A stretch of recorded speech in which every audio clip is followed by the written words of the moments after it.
So Canada's population didn't just stop growing, it actually shrank by 76,000 people in a single quarter.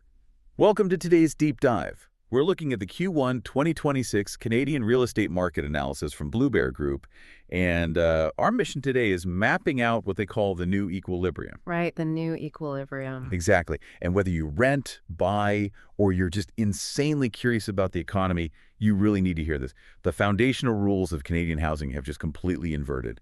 And, I mean, understanding why gives you a massive advantage. Oh, absolutely. Okay, so let's unpack this. It's almost like a game of musical chairs where we kept adding players for years, right?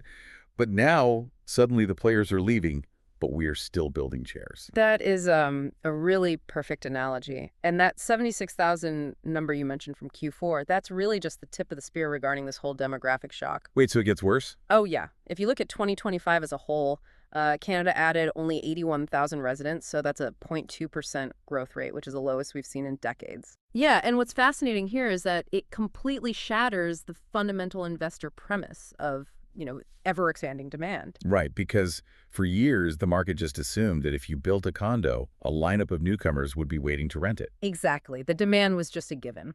But with these federal policy shifts, like the massive cuts to non-permanent residents and dropping the 2026 permanent resident target to 385,000, I mean, this isn't just a momentary dip, it's a structural vacuum. It really is.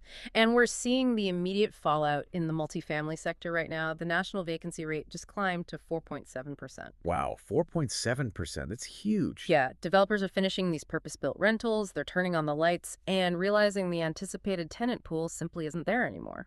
So what does this all mean for the people who are still here? Because the economic squeeze has to be pretty real. Oh, it's very real.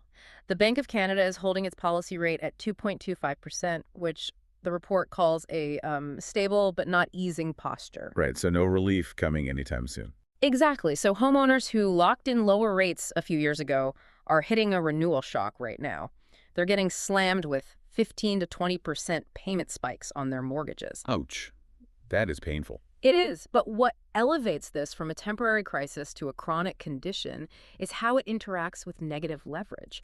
We've reached a point across many markets where borrowing money literally costs more than the yield a property generates. Right, it's like running a factory where the electricity to power the machines costs more than what you can sell the actual widgets for. Yeah, that's exactly You it. just can't out-operate that kind of math. It becomes a structural hurdle. Yeah. And when you factor in, the new 4 to 6% U.S. tariffs chilling industrial expansion, the era of broad market gains is just dead. You can't just throw a dart at a map and make money anymore. No, you can't. Which explains the flight to precision.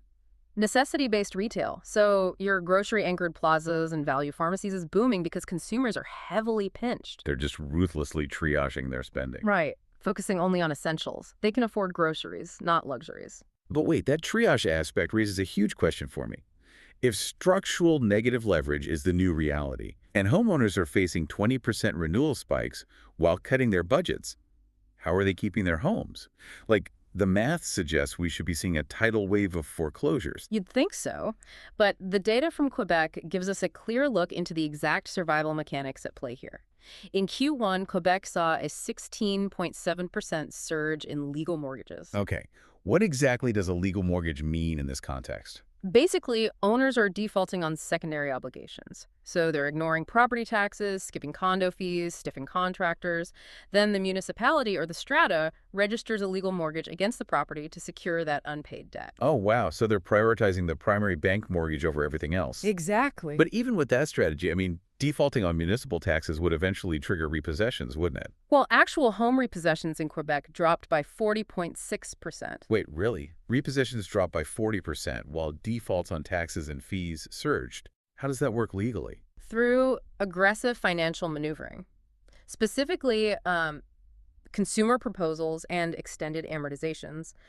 A consumer proposal is a legally binding process where you negotiate to pay a fraction of your unsecured debt, like credit cards or personal lines of credit. Ah, I see.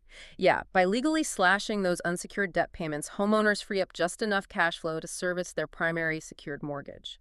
It acts as a legal shield, basically keeping the bank at bay and preventing foreclosure. That's fascinating. They're systematically sacrificing their credit rating and unsecured obligations just to protect the physical asset at all costs. They are. And it leaves us with a really critical question to ponder. What happens to a national housing market when millions of stakeholders decide to hold on by their financial fingernails, utilizing every legal and financial shield available rather than sell? Right. Is this the ultimate display of market resilience, or is it just a highly managed, synchronized delay of the inevitable? We'll leave you to chew on that one.